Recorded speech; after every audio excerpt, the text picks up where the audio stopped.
we had a real, kind of close person to us that we kind of admire from afar say some troubling things about purchasing a house, right? He was describing like, oh, that was the worst financial investment that he ever made, right? Worst financial investment for him, right? And that's what he referenced. You have to consider, just because he's saying that was the worst decision he made, he had so much problems with purchasing because of permits and different things. He was trying to build a multi-million-dollar custom home. If you're not trying to do that, you ain't even have to worry about pulling permits and doing things to that type of level. Those are kind of rich people problems that he's talking about right there, which I wouldn't be mad to have those type of problems. All I'm trying to get you guys to understand is you have to really be careful of who you're listening to and why they're stating what they're saying.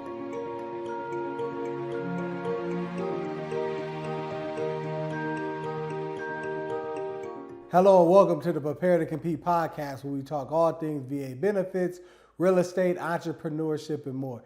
Kenneth Davis, how you feeling today, my brother? Man, I'm wonderful. Just really excited to be on the #1 show for veterans, and also making sure that we're able to speak to the masses in pretty much all spaces. Absolutely, man. Education is what we do. We really appreciate all the support and everyone for watching. Continue to like, subscribe, and go ahead and let us know where you're watching from, right? We want to kind of get a feel of who's watching this content and how you're enjoying it. So definitely feel free to let us know where you're watching from. Yeah, true indeed. And also make sure, obviously, if you have any questions too, we always want to make sure that we're able to, again, touch the people. We always want to answer questions, always want to make sure that we're able to assist in any type of way, because at the end of the day, not only do we educate, we serve first. So please go ahead and send them in. We'll make sure that we get back to you.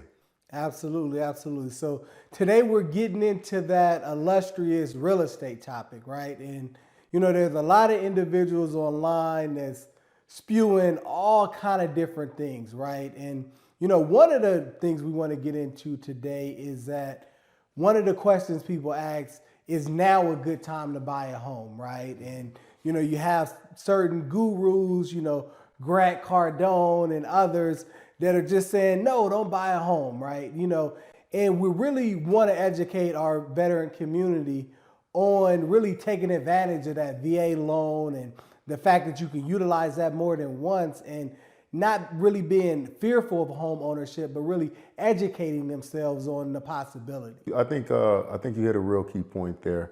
It's fearful, right? Being fearful of the unknown. And a lot of times when you're talking about military, and I'm not saying all military, I wouldn't have the actual exact percentages, but I can almost assure you a lot of the military are first-time home buyers. So with being first-time home buyers, there's a lot of fear crossing that pathway. So I think you hit the nail on the head when you spoke about fearfulness. Absolutely, absolutely. So now, Kenneth, so let's say we're talking and we're speaking with some veterans and somebody asks you, is now a good time to buy a home? How would you actually address answering that question for them? I personally would say anytime is the time to buy a home. Anytime is the right time to buy a home. It's not about the time to buy a home. It's about what price you buy the home at, what type of condition is the home in, and also what does the financing look like. Outside of that, if we can go to connect the dots on all those points there, I think, again, home ownership is always key. I think a lot of times it's very equivalent to the stock market and investment market. Everyone asks, when should I buy a stock, or what stock should I buy? Or it's just like, I guess, the home, right? What home should I buy? Where should I buy? When should I buy? Well, it's all about pricing, and financials, that's the key. So anytime is the time to buy. It's just if you're buying smart. Definitely. And that's a real good key point. And I would kind of answer that question very similar and really just kind of get down to the root of what your financial position is, right? Looking at your own financial position, looking at, do you have the savings, right? Are you in a position where you have stable employment or stable income? If you're a first-time home buyer and, you're looking to purchase a house, you might be an entrepreneur and it could be up in the air, right, on your income streams, right?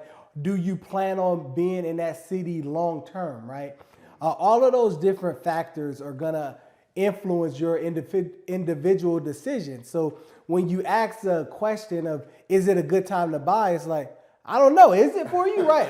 I don't know what your bank account looks like. I don't know what your life goals are for the next 5 years. Tell me that, and then I can kind of reassess the situation at that time. True indeed. It's kind of a loaded question, and if an agent or a loan officer or anyone that is in the real estate industry is telling you, you know what, giving you a definitive answer without understanding the variables, I can go ahead and yield to perceive.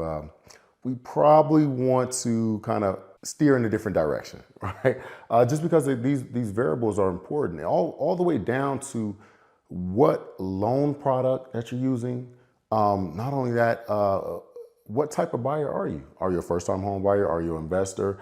Are you looking for a property for a family member? It's just so many different variables that you want to make sure that you're covering before making the decision.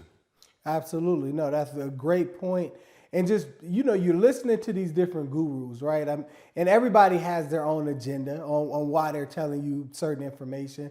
Yeah. You're listening to Grant Cardone, for example, and he has a very large and successful real estate fund, right? And he is a strong investor in apartment complexes and big planned unit development communities and things of that nature. And he doesn't want you to own where you live, which, I'll get into why that doesn't make sense. But when you think about it, maybe that's not the situation for him, and maybe he can go and pay rent for the rest of his life, right?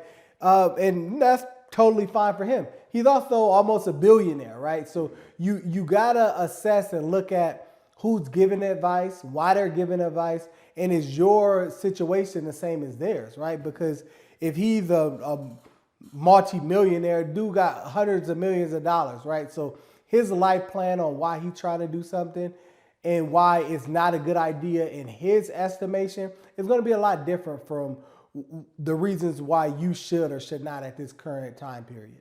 True indeed. And one thing I would say as well, what is the why, right? Why are you into this business? Why are you into real estate? Why are you into filming? Why are you into, again, anything? You always want the why to be for you and your family. And at least it kind of have some type of inclusion on the same values. And if so, at that point, then you know that you can kind of connect the dots with that person, because ultimately you want someone to treat your purchase as it's their own. And, I know you didn't want to get into it as much today, Kenneth, man, but, we had a real, kind of close person to us that we kind of admire from afar say some troubling things about purchasing a house, right? As far as like with the Earn Your Leisure platform, and, Rashad kind of had a situation with his home where he was describing like, oh, that was the worst financial investment that he ever made, right? And to the point that I just made talking about the whole Grant Cardone thing, right? That was the worst financial investment for him, right? And that's what he referenced, more or less. So you have to consider, just because he's saying that was the worst decision he made, he had so much problems with purchasing because of permits and different things. He was trying to build a multi-million-dollar custom home. If you're not trying to do that, you ain't even have to worry about pulling permits and doing things to that type of level. Those are kind of rich people problems that he's talking about right there, which I wouldn't be mad to have those type of problems. All I'm trying to get you guys to understand is you have to really be careful of who you're listening to and why they're stating what they're saying. If you're not in that tax bracket, those rules do not apply to you. Don't listen to them. True indeed. And again, we love Earn Your Leisure, Rashad and Troy. We love you guys. We really admire your platform for sure. But I will say this: we have to be very careful when we're on these platforms. We have a responsibility and due diligence to make sure the aspect of information is delivered, appropriately. And that doesn't mean that he did not do so. But I think sometimes we have so many outlets, we have so many platforms, people do so much that unfortunately it's not translated well, right? It's not translated well on screen, and how someone is being able to perceive you. And also a lot of inspiring entrepreneurs, kids, and even, adults ourselves, we admire and we love the information that you guys are doing, putting out there. But be very cautious of the reception that other people will take in, because again, home ownership, we all know, is the cornerstone of wealth, right? I don't think I've ever met with a financially astute person that does not own a property. Right. So again, these problems aren't necessarily going to be your problems. Whether if it's your first home, second home, third home, we are all not in the same level of economics. So with that being said, if your financial strategy is to basically get to a point where you're trying to be on an upward trajectory and get that first home, get that second home, get your rental property or anything of that nature, those problems that he's having is probably not going to be the problems that you're going to have.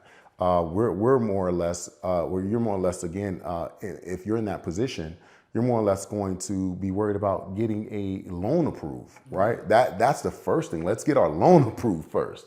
So if we can do that, at that point, everything is else to go. Right? Absolutely. Yeah, definitely so. And because when we're thinking about home ownership, and why I kind of stress it so much, is that you cannot afford to pay, a mortgage or let alone rent while you're retired, right? So, the whole vision of the 30-year mortgage is that you purchase a home in your 30s. Well, by the time you get to your 60s, the home is paid off and you got that line item out of your budget, right? So that's kind of the goal of home ownership. Obviously, everybody's life isn't as cookie cutter and working that way, right? So obviously you might be in your 30s, you might be in your 40s and just starting to purchase a home, which that's okay. It's never too late to start, but don't let someone convince you not to start. Yeah, because again, hearing something like that could automatically deter me, because most people are not educated enough in the real estate world to know that that's not what he meant. I know that, right? But everyone doesn't know that. If you're a first-time home buyer and you're teetering the line if you want to buy a home or not, and you see these 6% interest rates, 7% interest rates, and you're kind of going back and forth trying to make the decision, well, I'm going to tell you right now, you don't have enough skin in the game nor experience to decipher the message that he put out. Absolutely. So it's very kind of a very fine line to toe. So, but again, like I said before, we really, again, enjoy you guys, and very inspiring, to be honest with you. So at the end of the day, man, we always want to make sure that the responsibilities that we carry on these platforms are making sure that our audiences are well taken care of. And that goes in to say, even the veteran community, right? We talk about, home ownership, but just like you mentioned, you cannot afford to be able to take care of yourself and pay a mortgage at the age when retirement comes. For the most part, again, the military has gotten away with the retirement program, which we'll get more into in later in depth in other episodes. However, I'll tell you, you're not the one being able to retire for 20 years and then carry over and receive a retirement check for the rest of your life. That's not happening anymore. The military is making you responsible to carry over and make deposits for your life goals in your retirement. So how are you going to do that if you haven't started early? Absolutely. How are you going to do that and be financially sound if you haven't bought a home early? We know time is the greatest proponent of investing. So at the end of the day, what we want to do is make sure that you guys are having the information, but not only having the information, but getting education from subject matter experts like myself and also Mr. Jones. Absolutely, man. One of the things they're not making more is they're not building no more land, right? They're not building land, and they slow down on building houses. So, and of course, we hear it in the news all the time. BlackRock, all these different hedge funds purchasing real estate now. So the opportunity that you think you have to wait may not be there in the future, right? So this is why you really need to take advantage of the opportunity as soon as you can. I mean, even we could kind of attest to it with different individuals we know, whether friend, family, or associates who were in a position to purchase a home during COVID, and unfortunately, money was high. Everybody was living high on the hog during that time, right?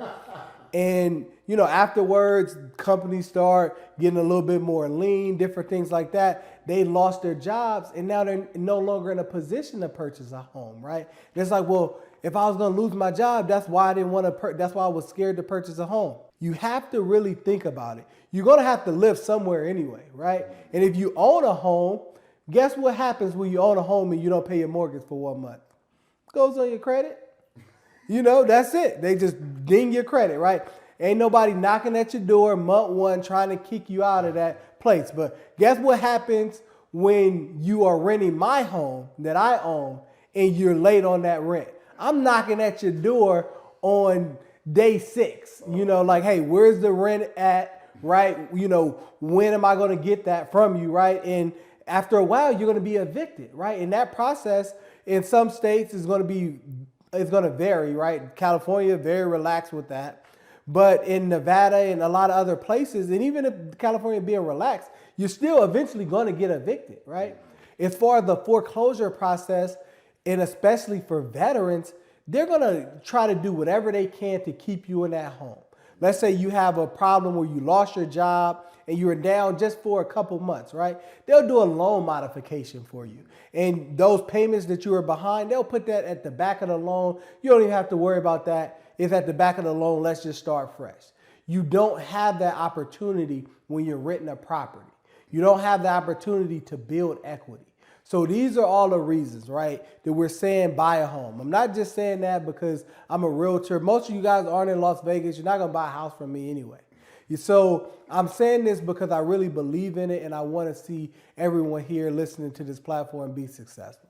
Yeah, and just because you don't necessarily have to buy a home from us, the thing is that what we're going to do is point you in the right direction and with great vetted real estate professionals, okay? And I'm going to tell you right now that these professionals, I will go to bat for them. So I'll tell you right now that those people are going to make sure that you're going to be well taken care of. So again, we'll definitely put you in the right direction with the right people. Absolutely. Yeah, we have wonderful connections all over the country, and definitely we want to help you. And we do what we can to make sure that anybody that comes through Veterans for Veterans directly, or any military service member or veteran, is going to be well educated on their decisions. And we're going to provide that education and refer you out to whoever can help you in that local area. Yeah, and extremely, like I said, strict criteria amongst any type of professionals that we partner with. So, but I do want to go in and touch on something that you kind of really kind of spoke about there. It was the aspect of having a veteran tag, right, and having that a part of who you are. I want to tell you guys that is something that you've done in your life. That is something that's honored by this country. That's something that's honored by others around you, and also honored by different businesses and corporations that you may work with. So having these benefits and advantages, such as a specific or valued loan modification or extension of certain things because you are a veteran or active duty member, or even, again, a reservist, right? Understand that that is offered to you because of sacrifices that you made for this country. So with that being said, make sure when you carry yourself over to the bank to ask for some type of loan modification, and God forbid that's happening to you or your family, But if you are in that position of an ask, please make sure you let them know of your veteran status. All right, because it's very important, because you may have additional access to other benefits that you may not know. I've spoke with many veterans who have the opportunity to do loan modifications and also not only loan modifications, but during the era of COVID, there was a lot of veterans who were in potentially almost a loss of home because of illnesses, right? So being back and not having able to make those payments, there are many lenders that said, no problem. We'll give you 6 months to catch up. We'll give you a year to catch up. We're going to put it at the back of the loan. Don't worry about it. We understand what's going on in the world today. So again, you're a veteran, so we're never going to foreclose on you.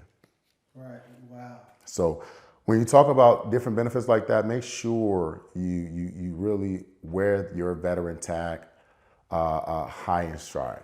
Okay. Definitely, man, definitely. So definitely want to lead the people with that. And we also want to let you know that we have a wealth of information on this platform in terms of real estate education, specifically designed for veterans, whether you're looking to maximize your VA loan for the first time, or even looking to assume a VA loan and learn about how that process works and everything. Go ahead. I'll actually leave the link to that whole entire playlist. It's a myriad of videos there for you. So go ahead and check that out. Yes, yes. Listen, thank you guys for tuning in to the #1 Veteran Podcast. We are going to see you soon. With that being said, we're out. Prepare to compete. Peace.